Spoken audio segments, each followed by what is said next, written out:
and gentlemen, our country is falling apart. The nation is in mourning tonight. Our institutions are failing. Crime is out of control. It is our duty to fix it. We are touching on every sector of society. Race, class, and corruption. Nothing is off limit. No holds barred. The Cold Truth with Kim Cole. The power belongs to the people. Join us right here, Monday to Sunday, 4:45 p.m. to 5:45 p.m. Good afternoon, everybody. Good afternoon to all of our viewers, and thank you all for being a part and joining us this evening on The Cold Truth. And I am Kim Cole. It's an absolute delight to have each and every one of you here to discuss the LGBT rights in Trinidad and Tobago. And joining me in studio this afternoon, I do have Mr. Colin Robinson of CAISO. Good afternoon, Colin. How are you? Good afternoon. I've survived the traffic, so I'm doing okay. Okay. Now, in the last few weeks, there has been mounting discussions with heated views over anti-sodomy laws in Trinidad and Tobago. In the Caribbean, homosexuality is still very taboo, with many holding stiff beliefs that it is wrong. Why? Because of their religious views or personal views. But I want to clear up something for our guests at home. Homosexuality isn't actually against the law. That's right. It's not against the law, but buggery, which is an act often associated with homosexuality, is illegal under the anti-sodomy laws. Now, Section 13.2 of the Sexual Offences Act, Chapter 11.28, defines buggery as sexual intercourse per... Section 13 of the Sexual Offences Act defines buggery as sexual intercourse per annum by a male person with a male person or by a male person with a female person. Section 13.1 makes buggery an offense and makes any person who is found guilty of buggery liable on conviction to imprisonment if committed by an adult on a minor for life, if committed by an adult on another adult for 25 years, and if committed by a minor for 5 years. We also have laws that restrict homosexual couples' ability to get married in Trinidad and Tobago, as laws governing marriage are limited to heterosexual marriage. Right now, Jason Jones, a Trinidad-born gay rights activist, has our court system heating up as he is challenging the country's sodomy laws with the view that as a homosexual male, Section 13 breaches his rights, and there was no justification for the underlying criminalization of sexual acts. Further, he believes the act contravenes his constitutional rights to privacy and are in direct contradiction to this country's international human rights obligation. So, Colin, first of all, what is CAISO? CAISO is a 9-year-old organization that was started when a gender minister introducing a gender policy that we still don't have nationally was questioned about whether it covered sexual orientation. This was in 2009, because the previous gender policy had elicited some public protests. And she said that the gender policy did not include sexual orientation or homosexuality or same-sex unions if you didn't get it the first or the second time.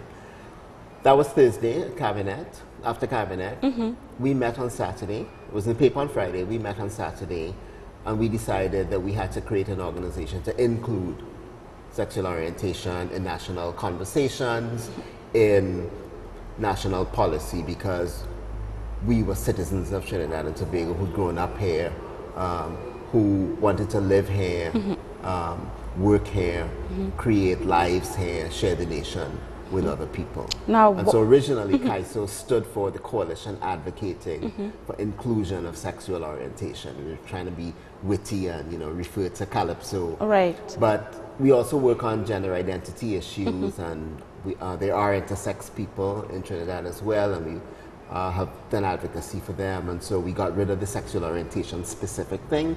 We think we're a household word, so we're now CAISO, sex and gender justice. CAISO, sex and gender justice. Now, before we go further, I came across this article where Reverend Victor Gill is quoted as saying homosexuality is the cause of social ills. We do have a screenshot, and there are parishioners in support of keeping TNT's buggery laws. Now, he said that not only does homosexuality go against biblical teachings, but it also has been linked to increased crime rates and the prevalence of HIV in society. Did you laugh when you read that? The increased crime rate part? I laughed. I mean, like, what is that based on? And we will get into that. Now, we know there are references against homosexuality in the Bible, and that's faith-based views. But I'm more curious about the statistics and the facts, as neither of these links to increasing crime and HIV prevalence are proven. Am I right? And I guess that the opposite public health experts internationally as well as in the Caribbean have been making the case for several years that it's criminalization of sexual behavior that helps fuel the HIV epidemic. We have actually seen some data that suggests that in places where there isn't criminalization, they've got a better handle on reaching people who are at high risk of getting HIV because buggery, anal sex, it's a horrible term, but is one of the more efficient ways that HIV is transmitted. Getting people who engage in those practices access to healthcare, access to education is how we reduce transmission of HIV and end the epidemic. And if you criminalize those behaviors, you make that harder to do because people don't tell their physicians about their sexual practices. They hide, they get married in churches like Reverend Gill's church, and infect women. We don't want that to happen. We want people to live the lives that we think God intended them to, because God will make mistakes. People were born, you know, sexuality is a very complicated and diverse thing. And some people, statistically, across all cultures, across history, have same-sex attraction. It's a small group of people in every society and nation. And all we're asking is to share the nation. I do understand.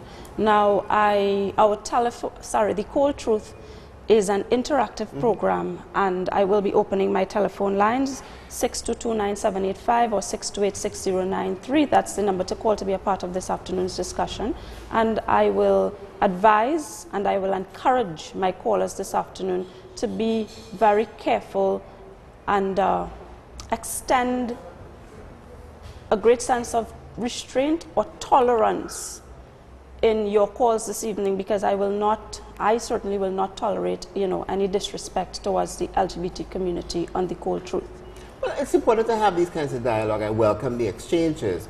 If people want to scream, then there are places to go and do that. But I wanted actually to address some of the stuff you said at the beginning and offer some, because the law has changed. Minors are no longer included in Section 13 of the Sexual Offences Act. The Children Act now deals with sexual violence against young people. So, sexual penetration of a minor is now the offense, and it's gender neutral on both sides, and it can carry the penalty of life imprisonment. So we've actually reformed the laws in 2012 to take minors out of that part of the Sexual Offences Act and make any kind of sexual penetration of a minor criminal.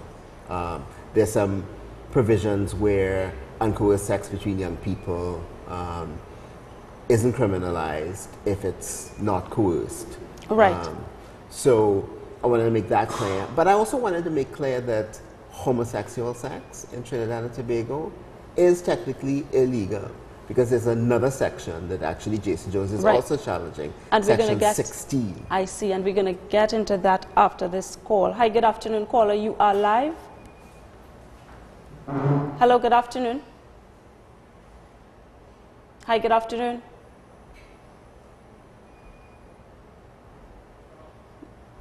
I think that the call dropped. And when I did ask my callers to, to be very careful, there are some choice words that are used to describe members of the LGBT community, and it's not, media friendly, or TV friendly. Now we see a lot of Western influence in our culture, music and television. Do you think this could have an impact on relaxing views towards the LGBT community? Well, I mean, Trinidad and Tobago is part of the West. We're not outside of this thing we call the West. I mean, if you mean North American influence, maybe. You also see Jamaican influences in the opposite direction, where you see a lot of the ideas and language of dancehall affecting how people imagine same-sex desire. These are all influences that happen. We have our own thing here. We respond to and shape. Trinidad and Tobago society has been evolving. Hello. Very few of us didn't come from somewhere else. Right. Our ancestors didn't come from somewhere else. So we're making this thing up. We're building our own society, and we're building it with external influences. We're behind the rest of the hemisphere in the Caribbean. I think the 10 states in the English-speaking Caribbean that still criminalize consensual sex between adults. I see, but we're going to continue. We're the only ones in the whole of the Americas who do that. We're going to continue after this call. Hi, good afternoon, caller. You are live. Hello, good afternoon. 622-9785 or 628-6093. Hi, good afternoon, caller. You are live. Yes. A special good evening to you, Miss Kim. Good afternoon. This is Tan. Yes, my love. Lovely as usual to see you. Mr. Robinson, good evening to you as well. Good evening. Sir, I, for one, I'm an elderly person, and I've always felt that we in Trinidad have never kept abreast with the laws that are there in the first world countries, like Britain and USA, etc. And I think it's about time the gays, the lesbians, the homosexuals, they're all given their rights, and we should respect it. We in Trinidad are very backward, and it's about time we get with it and move forward. Well, I'm not well versed in the homosexuality. I respect people's views on sex. I respect their religion, and to each his own. And so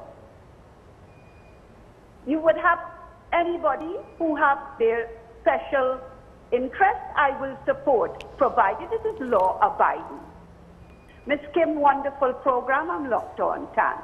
Thank you so much for your contribution this afternoon, Tanti. Tanti out. It's a wonderful call. I really appreciate that. We need more parents like that. We need more grandparents like that who are going to create stronger families that are going to take care of and protect their LGBT young people. Yes. The law is behind public opinion in Trinidad and Tobago. We've done polling. The United Nations repeated a poll that we actually did. And 4 out of 5 people in Trinidad and Tobago believe that people should not be discriminated against based on their sexual orientation. And we continue after this call. Hi, good afternoon, caller. You are live. Hi, Kim. Good evening. Good evening, my dear. Good evening to your guest. Good evening. Kim, what I want to find out, I tuned in a little bit late. What laws he wants on the book? I'm trying to be tolerant and, understand what he's saying, what laws that they want. Because I don't understand that part when you all say the laws, that they want this equal rights and this laws. I have a little difficulty in that. I'll hang up and listen because I want to know exactly what laws they want on the book. Oh, what rights? What rights? Yes. I see. Thank you, Kim. Thank you so much for your contribution. Well, rights are things that everybody has. And we want to have the same rights that everybody has. So what people do in their bedroom and the state is not concerned with it, if you're making love to whoever it is you make love to, I should have that right too. That's all. That's a simple thing. But it's not only about sex. It's also about protection from violence. It's about, we have an Equal Opportunity Act. Right. That allows people based on race or marital status to say they've been discriminated against in housing or employment, right. and they can go to a tribunal and a commission and get a redress. Person who is discriminated can be punished. That law says you can't use it for sexual orientation. Well, we know discrimination happens on that basis a lot. But the parliamentarians, they're the cowardly ones. People in Trinidad and Tobago are much more tolerant than the people who enact our laws. Now, we were discussing, caller, I do hope that my guest has answered your question in clarity so that you would have, understood fully where he's coming from. Hi, good afternoon, caller, you are live. Hello. Good afternoon, my dear. Good afternoon. This is the plain truth, right? The cold truth. Yes. Hello? Yes, caller, it's the cold truth. Right. The God of the Bible, the ultimate judge of mankind, will never, ever accept homosexuality. No matter how much politician and lawmaker put things in place to make it more tolerable and acceptable, the fact is, our ultimate judge, the God of the Bible, will never accept it. Thank you so much for your contribution, but before you even attempt, now you are saying the God of the Bible, but if memory serves me right, I believe just over 10 years ago, we had the head of the Sanatan Dharma, Mahasabha Satmaraj. He was able to challenge then Prime Minister Patrick Manning about the country's national award, which was the Trinity Cross, which was religion-based, because Satmaraj felt as though his religion, the Hindu community, was being discriminated upon by having a national award that was of the Christian faith.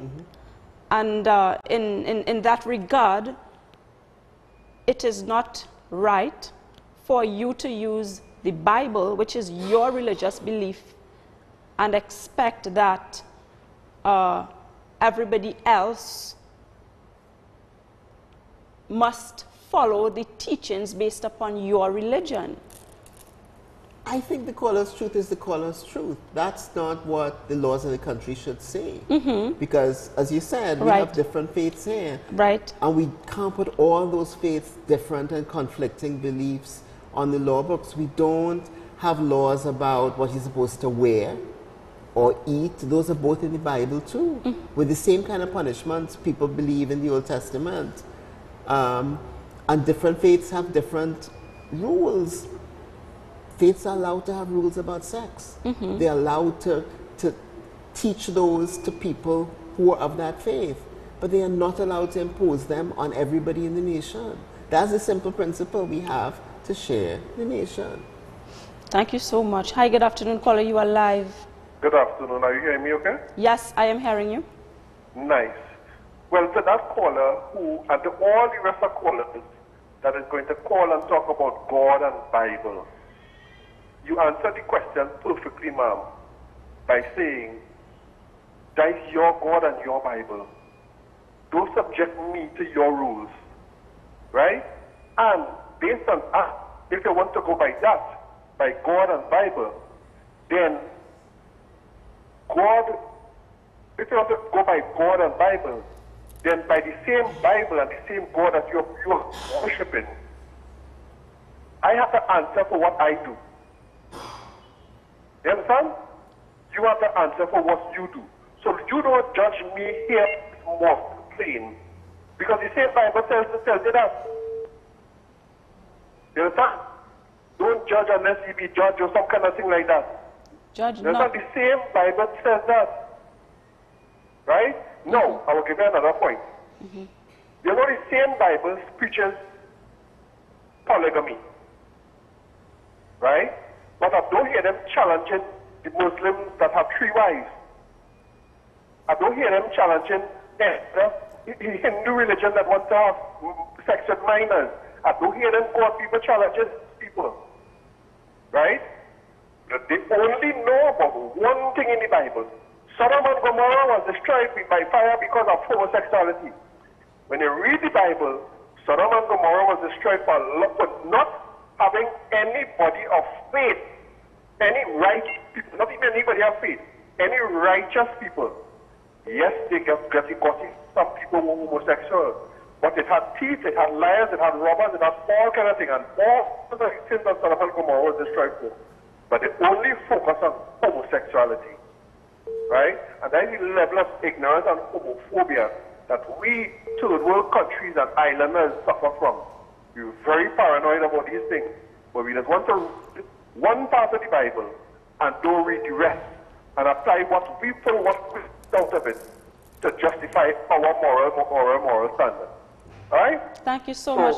Kim, have a good day. Nice to program on this to the caller that tuned in the day before for the first time. I find myself putting myself in front of the TV to watch your program as long as I can do it.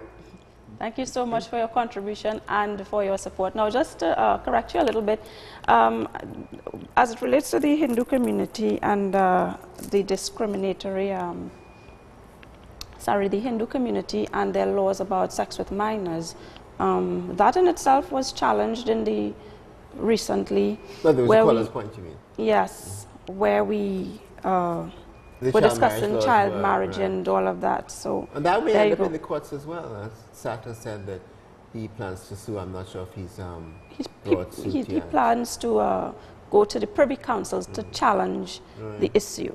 I want to disagree with the last caller a little bit, but in a good way.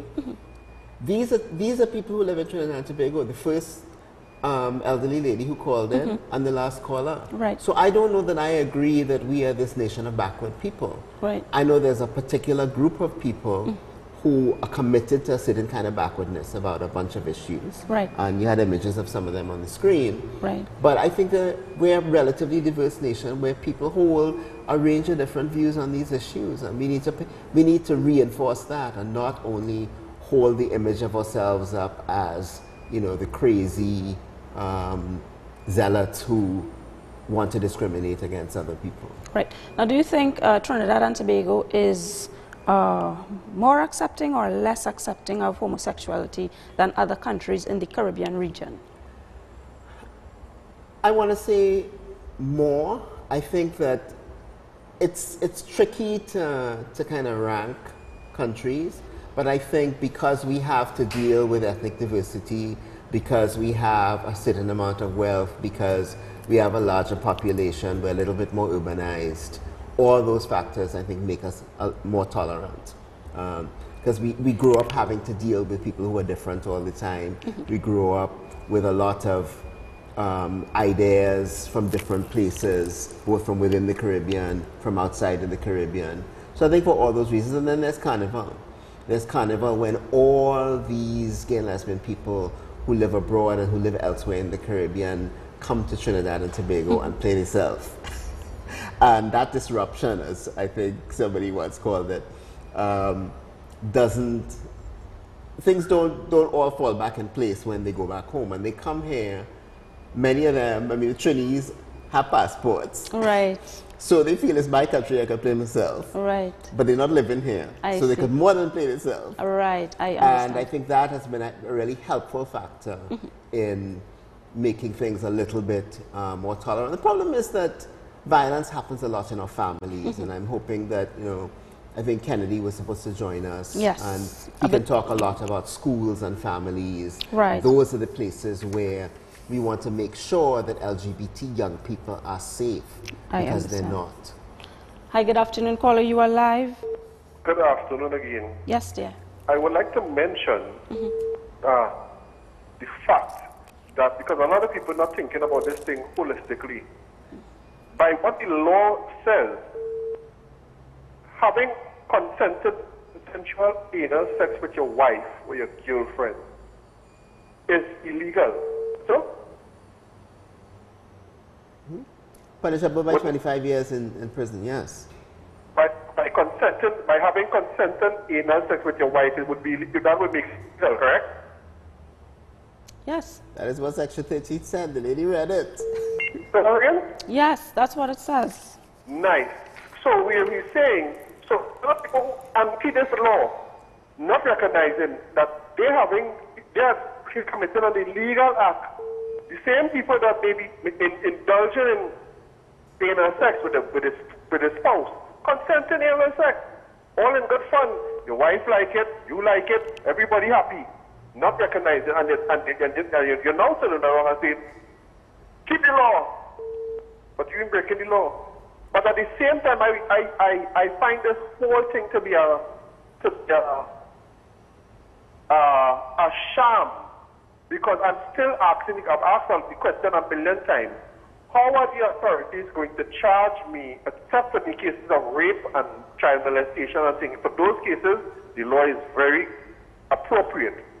But in the case of consenting adults, male and female, being two males, how are they going to catch me and charge me for buggery? Well, here's the thing, huh? We have laws. We don't need Section 13 and 16, buggery, and we'll talk about Section 16 in a little bit. We don't need those laws to prosecute sex against children, because we have a whole Children Act that has specific offenses around sex with children. So those laws have been put out of business in that regard. We also have, since 2000, elsewhere in the Sexual Offences Act, laws that can be used to prosecute anal rape, separate from the buggery law, and other kinds of sexual violence where, you know, there could be oral or take other forms. So we don't need Section 16 or 13 to prosecute sexual violence or sex with children. What happens, and the danger of the law, and there are real people who this has happened to. I allege that you had sex with me against my consent. So I am charged, so you are charged, I make the allegation, you are charged with buggery. You have no defense. If you stand up in the court to tell the police, but, you know, we were lovers, we had sex, you just convicted yourself. That's what the law does. And that's how the law is sinister. I understand. And there are young people who are in that position right now before the courts, charged with raping somebody, and they say they didn't do it, but they are vulnerable because if they say that the sex happened at all, they could go to jail. Absolutely, and we're going to touch on the jails in a minute. Hi, good afternoon, caller. You are live. Hello, good afternoon. Good afternoon, dear. Thank you for calling in.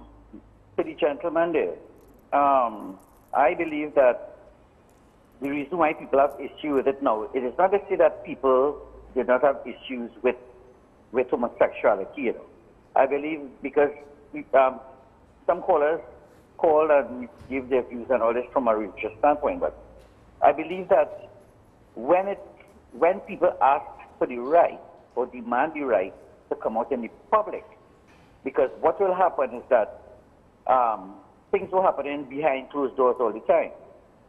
And people just turn a blind eye to it because, you know, as you said, what people do behind closed doors, that is their business.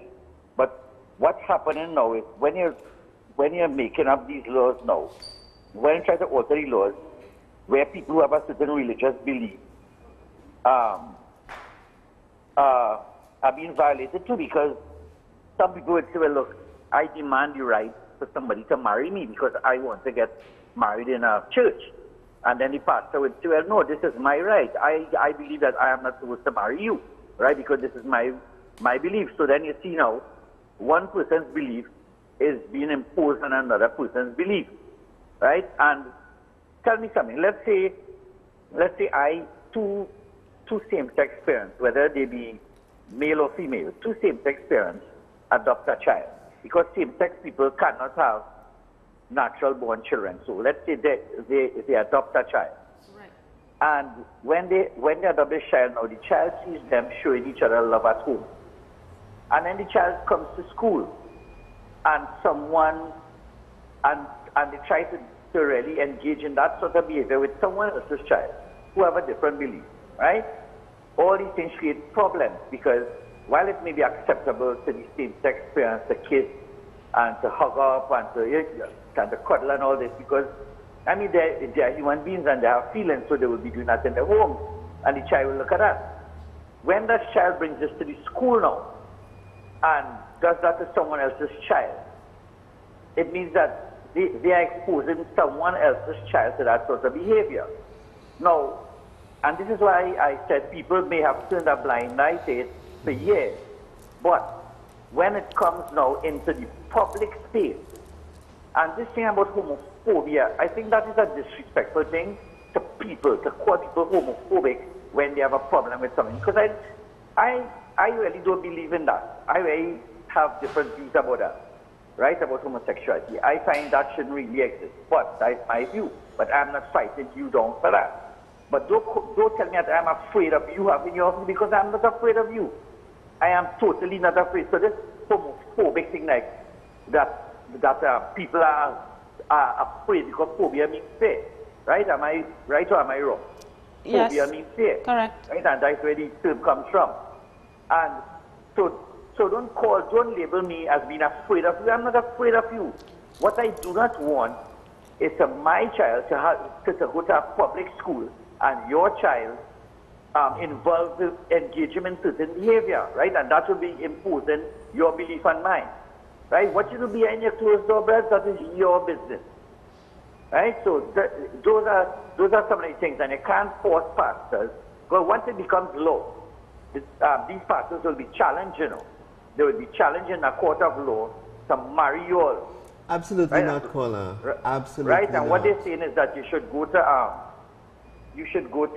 the justice, however they do it in civil areas to get married. But what they're saying is that they would be, because that somewhere in the United States that took place, you know. Caller, could you please wrap up your contribution really quickly? Sure. Sorry about that. Somewhere in the United States that took place. So I hope you all can use that for reference. Thank you for the time.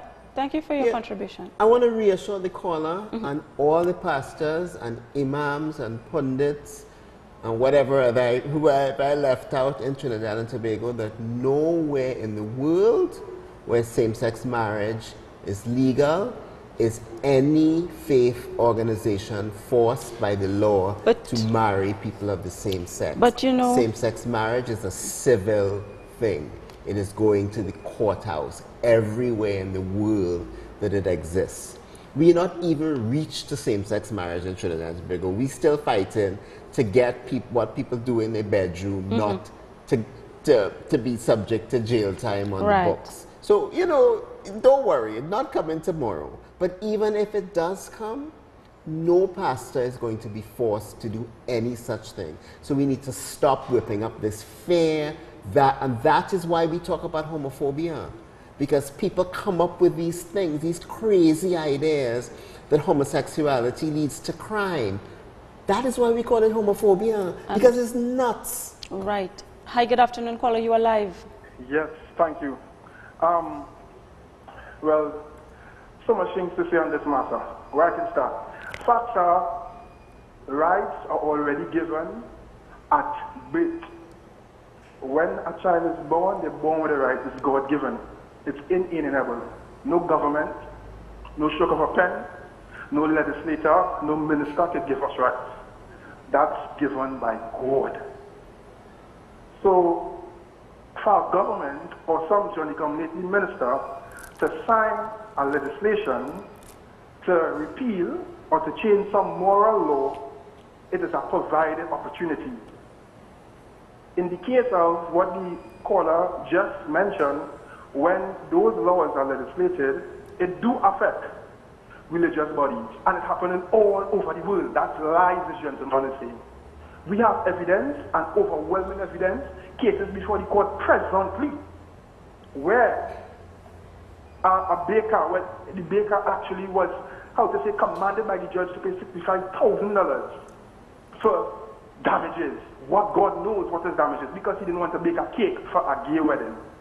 Now, in God's name, how a law that protecting so-called LGBT rights attacking civil society, how that is fair? Where you care about your business, not even a religious body, because you have religious beliefs, and you bring your religious beliefs in your work, your private property. You cannot exercise that because two gentlemen want to be married and telling you they have to get this cake baked here. That is absurd. That is very, very evil, and that can never survive in a civil society. Now, what he really wants, as I said before, is a provided opportunity from the government, which they could legislate, but it will be immoral. It is not right in the eyes of God. It is not right for a civil society. Two big men understand how the body works. How to say, the rectum is not designed for that penetration. It is evident. It is sexually a crime. And the body then designed for that. You know that. You know the damages. You will go through privately. The gentleman in the chair there, you know that. And you know God will convict your conscience with the nonsense. Thank you so much for your contribution, caller. I get the feeling as though you're beginning to attack the guest, and as I said, I would not tolerate that. The caller was very emotional, and that's one of the challenges. We need to begin to have more civil conversations about each other in the areas in which we disagree. Hi, good afternoon. Caller, you are live. I'm calling Cold Truth. Yes, good afternoon, caller, you are live.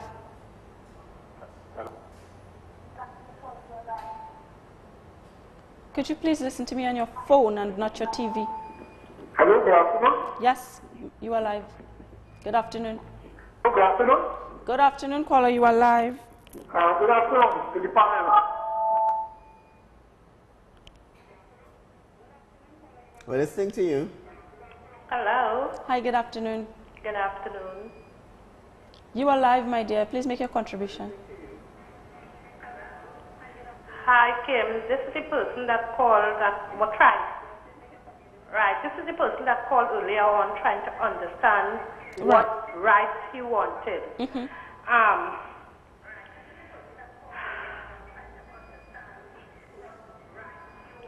Right. I feel I am a very just and an understanding person. The problems I have with the gays and the LGBT is they seem to want to force themselves, their rights and their belief on other persons, and I in turn do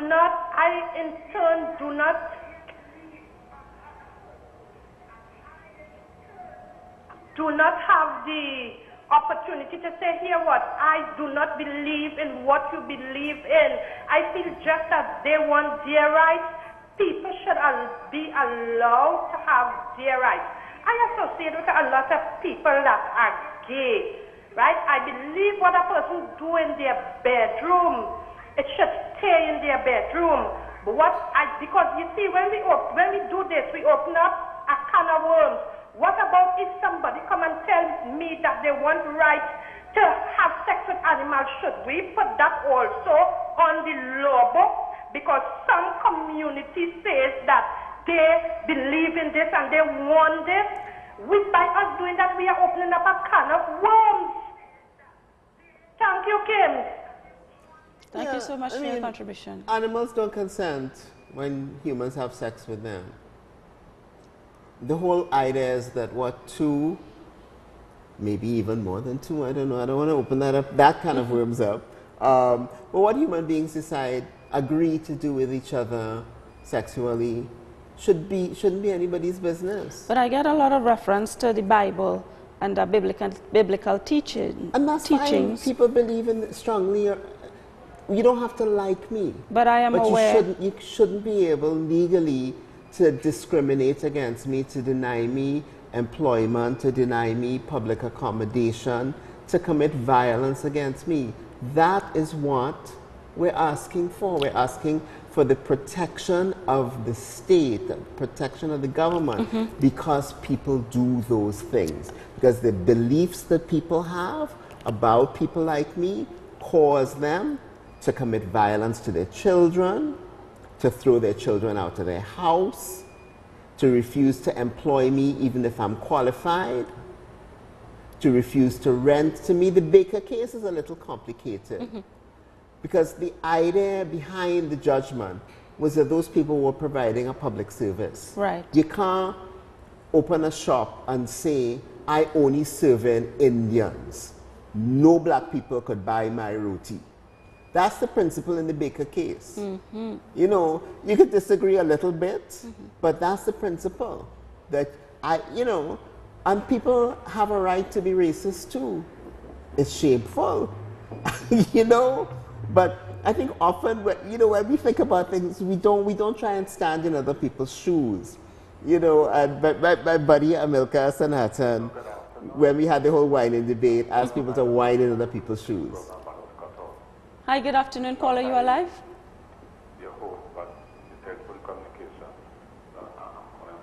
Yes, my dear. I can hear you. Hello. You heard what he said earlier? I heard that he said that he called back. Yeah, so we just want people to whine in other people's shoes. We want people to think about what other people's experiences are like. Hi, good afternoon, caller. You are live?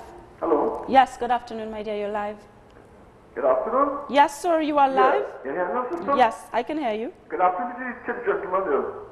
Afternoon. You see, I look at this as a sort of, I deal with the Bible, but what I'm saying to, it could be a very, it could influence people as a child. And someone come clear.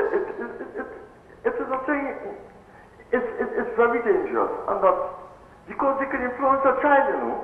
Because you bring up a child, among these people, okay, they don't say they adopt a child, as some caller called us now, and they adopt a child. You know, some they will be stopping, and singing in the house or whatever, just the child seeing us, and you don't forget a child, they have a sort of God around them like they're small, you know. So what they see, what they pick up, if they see them, they come clear. So, I don't say that because sometimes you go to a party, I hear men talk about that, and they dance with people, and and someone tell you, well, maybe they won't tell you. Until you reach in bedroom, then I see that on documentaries, the men, that was dead, the fellow thing, and next thing you know, the fellow realize there's no jail. And you're sitting we play over the detective thing now, with the law thing. So, I feel it's very dangerous. And I believe what the animals, I never see the animals when them do that. I never see animals, the same animals, same sex in animals done that. Never. So if the animals, and them could, we could talk, if God make me first, I can't understand that God made us first. Caller, what if I were to look at you? Been doing that. Caller. What's the wrong with me? Caller. Have a good day. Thank you so much for your contribution. I wanted to ask you, I wanted to look you, directly, I wanted to look through this camera. What if I were to say to you that there are pastors who operate churches who are gay? What if I were to say that to you? How would you feel? But it is a fact. I am aware of cases, not just one, but quite a few pastors who are gay. My issue is more the pastors who are abusing children. Why are those people who are outside Parliament not outside Parliament when that happens? The Spiritual Baptist pastor, Roland Gulson, who jumped up and down and said all homosexuals need chopping down, then he was in jail because he was having sex with a young girl in his congregation. That is what we should all be focused on and really outraged about. And that's the danger the children face, often from pastors. There are set of Seventh-day Adventist pastors who have been charged with having sex, including a principal, with having sex with children. I'm not trying to bash religion. I'm just saying that, we can't just focus on this one thing. And the last caller needs to Google, because there's a lot of homosexual activity among animals. There's a pair of lions in a zoo in southern Africa that made headlines. Yeah, so, we can't decide, we can't fit reality to suit our beliefs. We have to be a little bit more open to the fact that there is diversity. People don't want their children to turn out to be gay. Many gay people don't want their children to turn out to be gay. This is a hard life. But that's not how sexuality happens. People don't suddenly jump up and decide because they see somebody that's who they're going to be. In fact, I deal with young men who don't have spaces to go where it's safe, where they can learn and they can be affirmed, and they are on the internet looking to pick up older men because the climate is so homophobic and there are no spaces for them. And we need to protect children. We need to build stronger families by making them able to accept and support their young people and help them grow into what God intended for them. Right. Including the sexual orientation that happened to them in their bodies at puberty. Hi, good afternoon. Caller, you are live. Hello, good afternoon. Yes, my dear, good afternoon. Hello, good afternoon. Yes, good afternoon. You are live. It's something that I didn't understand how. Hello, good afternoon. Yes, caller. Yes, somebody can understand how two men, one could say that. Hello? Yes. I can understand how two men, one could say that he's a woman. I didn't hear what you say, what you just said. Hello? Hi, good afternoon. Caller, you live. Hello? Hi, good afternoon. Caller, you are live. Yeah, my question to the gentleman is, is there anyone you could tell me, as you say, born gay or born lesbian? That's my question to you all. Thank you. Yeah. What science tells us is that sexual orientation is, if not formed in the womb, is formed very early on in life. Right. There are people who will tell you they knew they were gay or lesbian when they were very, very small, when they were 5, when they were 6, when they were 7. But does it matter? Should it matter? If even it's a choice, which I think science tells us very clearly it's not, shouldn't people still be protected? I can relate to that. Hi, good afternoon. Caller, you are live. Hello? Hello? Hi, good afternoon. Ooh. Callers, could you please mute your TV and listen to me through your phone and not your TV when you call in? Hi, good afternoon. Hello? Yes, good afternoon. Hello? Yes, you are live? Yeah, concerning the man, the person who on your, in the audience there, right? I want to ask him, let him know that if, because he continued in that lifestyle, he would endanger the life of the human race. Because God created man and woman, and not two men to be involved in the things that he's trying to let people accept. He needs to check himself. Okay? I've been a Trinidadian by birth for over 50 years, and this is my nation, and I'm committed to building it into a place where young people don't have to suffer the hardships I did growing up because of their sexual orientation or their gender identity. And we didn't even get to that, and we still didn't get to Section 16 either. So I had to come back. Yes, definitely. You do have to come back. But do you think there is a reason to criminalize homosexuality? Was there a reason originally? The reason was that, you know, we were savages and they need to regulate our wild ways. That was the idea. That the first peoples, and they've said this in public, same-sex sexuality and kind of gender diversity was a cultural thing for the people who were here before we got here. And then the colonial folks came, the British folks, with their, you know, rigid ideas about sexuality, and they had to punish everything. Right. That's where those laws came from. They didn't come, you know, they came from a white man's Bible in a lot of ways. And I think what we need to do is build a nation here, a modern nation here in Trinidad and Tobago that understands that we have many faiths here, we have people of different sexual orientations and ethnicities, we have men and women.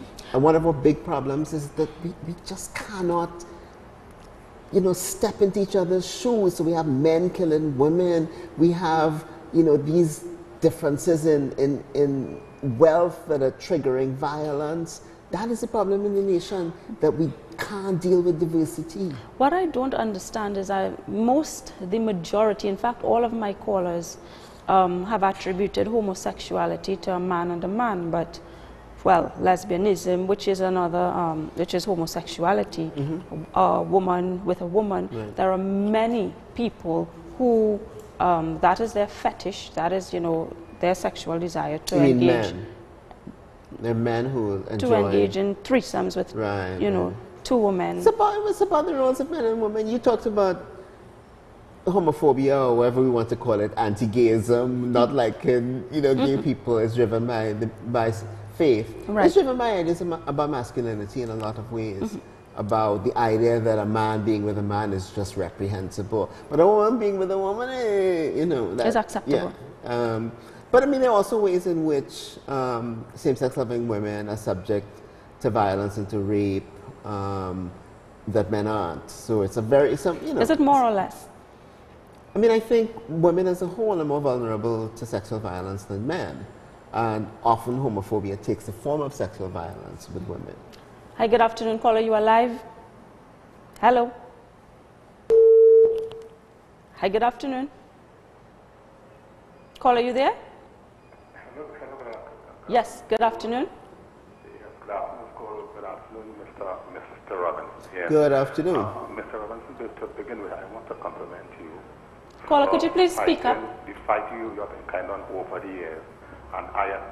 Hello, I'm calling and speaking to you, but the phone is giving a bit of trouble. I can hardly hear you all either. But as I was saying, I want to compliment Mr. Robinson for his one-man battle over the years.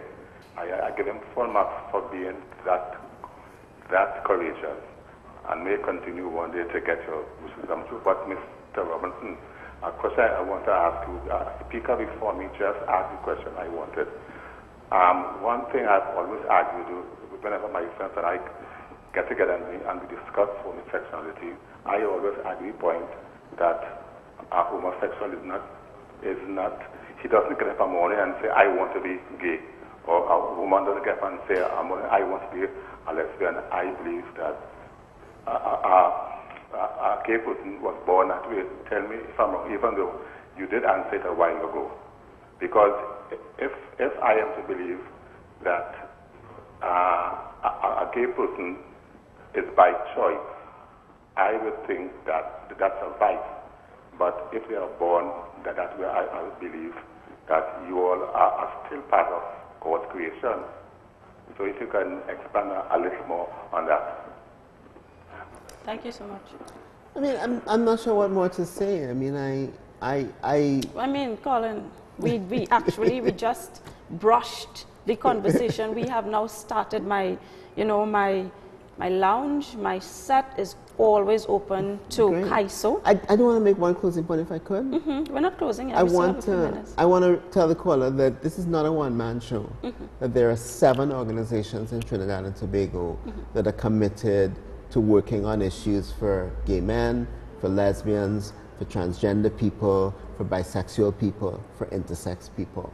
And we're working together.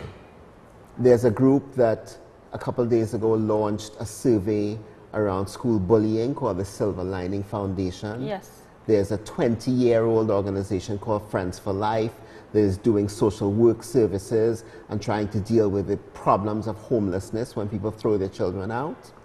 There's a group called the Women's Caucus, which is a support group for women who have sex with women. There are groups that focus on arts. There's a range of people, and some of us are in the media as well. So it's not a one-man crusade at all. I have company. In fact, one of the delightful things is a lot of the advocates are young people who are fearless, who can imagine a future I wasn't able to when I was their age. They're going to change the nation. Now, what can people do to reduce the amount of discrimination against the LGBT community? Well, there are 2 things. We need to have more conversations where people are actually listening to each other and in dialogue and not screaming at each other. Some of those conversations are difficult for both sides, but I congratulate you. The media in Trinidad and Tobago, if anything, is trying to create some of those spaces. They don't always do it in the right way. The other thing parliamentarians can do is put sexual orientation in the Equal Opportunity Act so it will be illegal to discriminate. So people will be protected if they're thrown out of their house just because of who they are. There are other issues that are also important. Age and people's health conditions that often cause discrimination, like cancer and HIV. We want government to deal with all of those one time. Don't just deal with us. Right. Deal with the 3 things the Equal Opportunity Commission itself has said need to be added to the Equal Opportunity Act. Parliament needs to act on that. So you think the Equal Rights Act ought to be reviewed? Equal Opportunity Act. It's been around for almost 20 years now. And the Equal Opportunity Commission, one of its functions is to say how the law should change. They've asked the government to add health conditions, to add sexual orientation, and to add age to the Equal Opportunity Act. And the parliamentarians need to act on that. Don't just do it for us. The old people, the young people who are being discriminated against, people with cancer who are being cut off of things, they need protection as well. And we want to advocate for that as well. Because as I said, we have to share the nation. I see. Now we see no end to derogatory names for gay members of our community. Do you think there has been an increase in violence towards members of the LGBT community? I would argue that we don't have enough, we're not collecting enough statistics and data to give you a clear answer. I would say that any act of violence is too many. I would also say that most violence happens not in the street in Trinidad and Tobago, but in families, and we need to stop it. Right. We've got to take this call. I think we have time to take a couple more calls. Hi, good afternoon, caller. You are live. Hi, good afternoon. Hello? Hello, good afternoon. Kim Auntie, I guess. Good afternoon. Kim, now we live in a very immature and hypocritical society where everybody criticizes and condemns every single thing, but yet they does the worst. Now, I have no problem with the sexual preferences of what or whoever someone chooses to have as their sexual partner or the lifestyle they deal with. But the problem I have with this whole scenario is when we try to impose onto the population what we know is right and wrong. And when we start differing or when we start making like preferences to the other rather than the male and female, that is when we cross the border. Now somebody could choose to marry who they want, they can choose to live with who they want. But when we start imposing this on the morality of humanity, where what is right, and we know what is right, what is a male, and we know what is a female, that is when I have the problem. Yes, a man could go and get married to a man, a woman could go and get married to a woman. But I think it should reach a point where they can do that on their own. They did not supposed to bring it into the churches, into the mosques, into the temples. But caller, if you were listening earlier, Colin stated that marriages are not, it is more for the courts. It's a civil union. Same-sex marriage is a civil thing. It's not a church thing. Nowhere in the world where same-sex marriage is legal is the government saying to the church, you have to marry people. Right. I know that I am going to my dean's installation and I'm going to be up in church whenever I want to be up in church, because if I'm a person of faith, that is my right as well, and I'm not going to be excommunicated. If the church I was raised in is going to push me out, I'll start my own worship thing. You can't force us not to be people of faith. A lot of LGBT people in this country believe, and we will worship.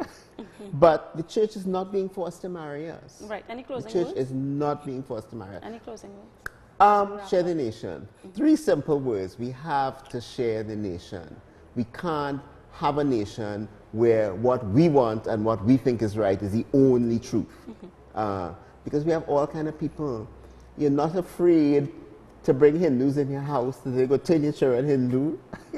You know? I understand. And you're not afraid that their being able to worship is somehow going to bring moral decay to your Christian faith. Right. Let me do what I do. You know, let us share the nation. You know, I want pastors to be able to go and protest outside the parliament, even if they're talking stupidness. That is their right. Every faith has a right to talk about what kind of sexuality they think is moral. That is not the state and the government's responsibility. Thank you so much, Colin Robinson of CAISO, for joining us on The Cold Truth this evening. It is Friday evening. My pleasure. Our topic for discussion was LGBT rights. I must extend, thank yous and the support, thank yous for all of the support that The Cold Truth has been receiving so far. And you do enjoy your weekend. We will see you tomorrow. We will see you on Monday for a live episode of The Cold Truth, but we do have reruns on Saturdays and Sundays, 4:45 and 5:45, 4:45 to 5:45 p.m. on Synergy TV. You have amazing callers. Thank you so much, and we see you on Monday. Bye.